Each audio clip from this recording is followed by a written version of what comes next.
Hey everybody, today I thought I'd be going over how to deal with barbarians in the early game in Civilization V Vox Populi.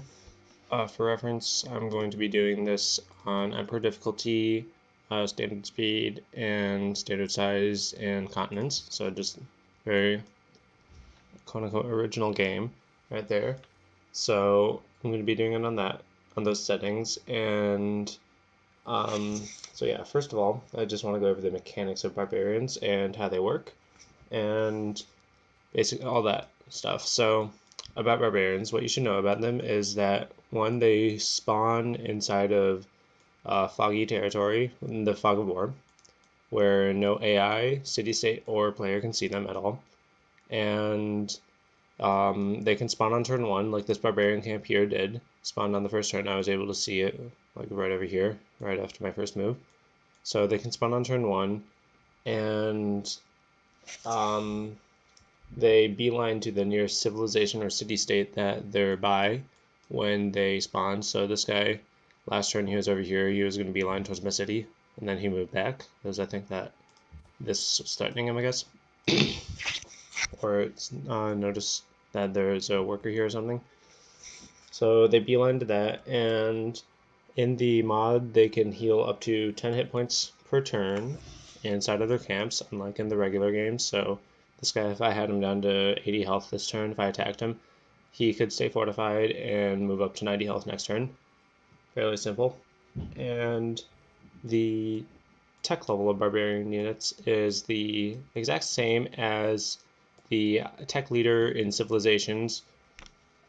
Yeah, so it's the same as the tech leader in civilizations, and it's going to have the same kinds of units as those civilizations. So let's say, for example, that Elizabeth here is running pikemen, and I'm still stuck at swordsman. So if Elizabeth has pikemen, then that means that these barbarians are going to be able to spawn pikemen, and they're not going to be kept at swordsmen like me. So that's how they work. And last of all, well, actually, two more things. They can't spawn on any luxury, strategic, like horses, or bonus resources, like wheat.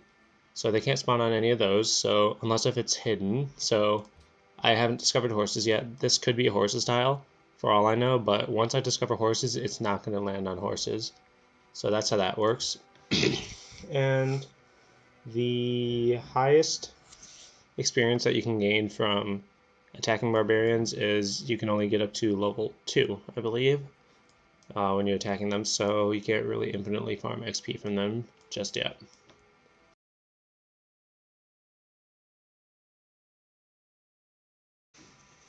Okay, so as for early game strategy with the barbarians, what you can do a few things with them actually. So one strategy would be to build some units and take them out right away, and just get rid of their camps, get rid of those right away, just avoid as many barbarians as possible.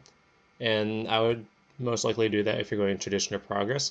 And then the other strategy that I know of is to go authority, which I often do in my games, and you're getting culture when you kill units and clear barbarian camps. So what I would do with authority is I would attack these guys and only really kill the camps if they're a bother to me. But if I have like a camp over here that I can easily kill the units and just kind of pick them off for culture and experience, I would do that. I would just leave an archer or warrior over here, just pick them off as they come, and free culture, free experience, everyone wins.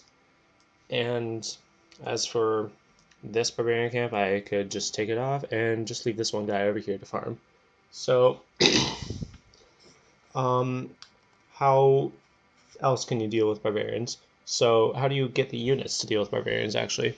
So in order to deal with them, you need to have units. And how do you get those units? You can either one, hard build them, or in Vox Populi, I always find that I start off with a fair amount of gold per turn. So you can just quickly purchase a warrior or well, actually don't purchase any Pathfinders, but you can purchase a warrior to quickly start taking care of them. Or you can wait until trapping, build one or two archers, and those archers are great for picking off barbarians if you just plant them on a hill, because they can reach over forests, reach over other hills, reach over anything pretty much. Archers are great for taking out barbarians. And just use all of your gold that you can. Don't ever let any extra gold sit in your treasury. Always use it towards building another unit, well, towards buying another unit or investing in a building. And then once you have a small little military force, what you can do with those is, so I don't see any city-states around here, but what you can do is, let's pretend that Elizabeth here is a city-state. So I'm going to have a lot of units left over from being authority. Let's say I go authority, and that I have quite a few barbarians around me. So I take care of these barbarians. I have a bunch of leftover units. I can use those spillover units in taking care of demanding a tribute from a city-state, which gives me more money, more units, more buildings, whatever I want to spend that money on. And then I can just keep on bullying that until more barbarians come, can move like 3 units back up, 2-3 units back up, take care of those camps, and then move back down and start bullying again.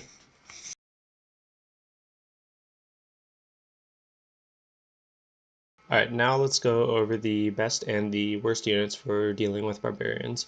So my personal favorite 2 units in the very early game for taking care of barbarians are the warrior and the archer. The warrior, I think, is an insanely good unit for taking care of the barbarians because of 2 things. It is available early on, it is insanely cheap. Let's see how cheap it is. It only costs 40 production, you get a decent city, you can turn those out in 3 turns. And it gets the brute force promotion. So it's exactly the same health as these guys, well, same strength as these brutes. However, its bonus versus barbarians is significant enough where it vastly outweighs even the fortification bonus of this barbarian right here. So that is very powerful. And now the archer is also just an incredibly powerful unit because it combos very well with the warrior, and even without the warrior it works very well for taking care of the barbarians because the AI in Vox Populi is not very smart, and it's not going to know how to reach the archer in time all the time. So I can plant an archer over here and start taking care of these guys. It wouldn't know whether to attack me. It might attack me, it probably wouldn't. It would probably just stay there. The archer would just end up chipping away its damage, it'd gain XP, and I would get some culture, or I would get some great general points or great admiral points if I have that box checked off, and it can just end up being very good for taking care of these barbarians without ever taking any damage itself. So that's why those 2 units are very good, and in addition, the archer is also very cheap.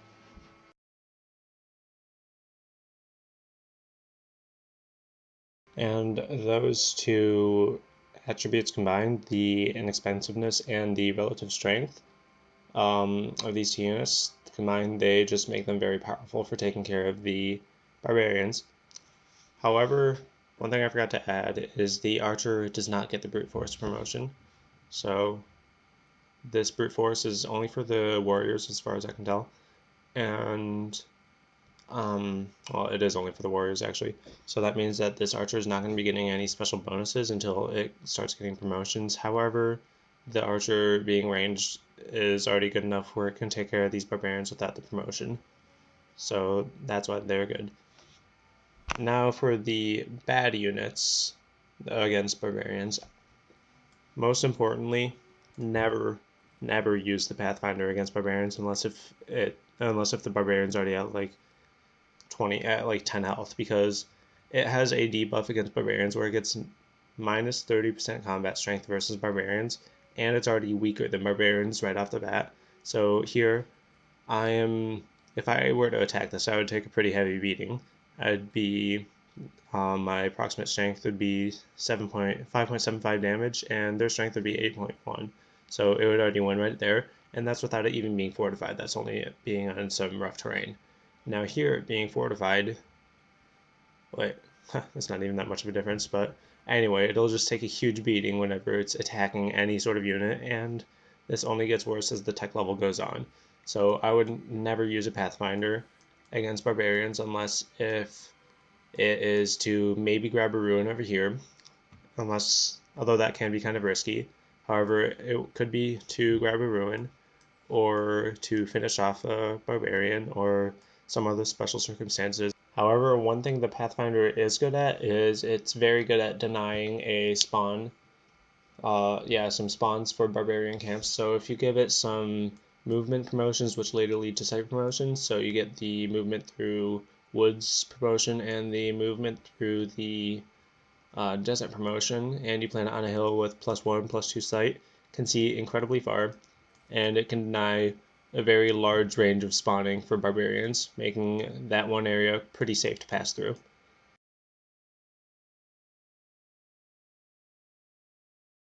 Now onto city-states.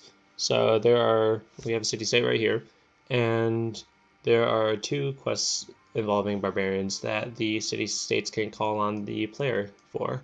So the first one is to destroy the camp bothering the city-state, and the second one is a barbarian horde quest. So I'm going to start off with the destroy camp bothering the city because that one tends to appear earlier in the game, and it's a little bit more powerful in terms of gaining influence because later in the game the influence of the city-states is a little bit more static. This can be an opportunity to gain influence and potentially become their ally or their friend. So what it does is let's say that there's a barbarian camp spawning on this jungle hill tile right here. So if it's going to be sending units towards the city-state, and the city-state's going to panic. It's going to be like, oh no, we need help. So it calls upon all of the AI civilizations and us to help it. And when we help it, we gain influence for killing the units outside of their borders, just outside of their borders, or within their borders. So let's say that you kill a unit right here. You're going to gain, I think it's 12 influence for when you kill a unit. And if you do enough of those, it can become a pretty powerful bonus. And then when you kill the encampment, you get the normal gold bonus for killing the encampment, and you get a pretty hefty influence boost for killing the barbarian and killing the encampment. I think it might be in the 40s. And you can gain, I think, some potentially extra gold and other rewards that the city-state can give you. So when the city-state calls out this quest, all of the AI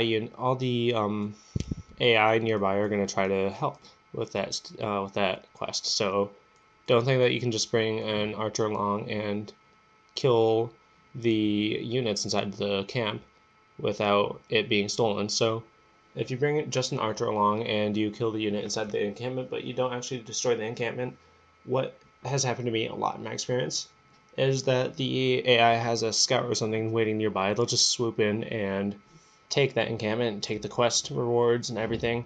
Very, very sad. So when you're dealing with this kind of quest, what you want to do is you want to bring along a warrior and an archer at the very least. So that way, if you're killing you can bombard the encampment with your archer, and then once it's at low health, you swoop in with your warrior, and then you actually claim the reward. What I would recommend against doing, very, very highly recommend against doing, don't ever bring just an archer, and don't ever bring just one unit. Because if you bring it down to low health and you don't actually kill it, the city-state itself or another AI can swoop in, kill the unit, get the rewards, and you'll look very sad in it with a very damaged unit. So that doesn't work. And on a tangent to that, don't bring the health too low if you can't finish the unit inside the camp out the same turn. So just better to let the barbarian heal for a turn rather than lose the quest. Now for the second quest, which is the barbarian horde. So I actually have the message for this one right here. A horde of barbarians has emerged near the city-state. If the barbarians maintain their siege at the end of 20 turns, the city-state will be sacked and become a barbarian city. So what happens here is there can be 3 or more units, barbarian units, spawning within the city-state borders. They sack everything, and they're trying to kill the city-state. What normally happens for me is the city-state can resolve it itself, and it doesn't usually need very much outside help, if any at all. However, technically, if you don't help the city-state fend off the barbarians, the city-state can be captured and become a barbarian city after 20 turns. So you need to help fend off the barbarians that are going to keep on respawning for the duration of those 20 turns, fend them away, and don't let them take the city. So This can be a good source of influence towards gaining an ally with the city-state, an alliance with the city-state, with the city-state, and you can just get a lot of good points and experience. And this quest, it tends to appear more once less camps are spawning, so later in the game when there's less fog of war everywhere and when there's more cities out.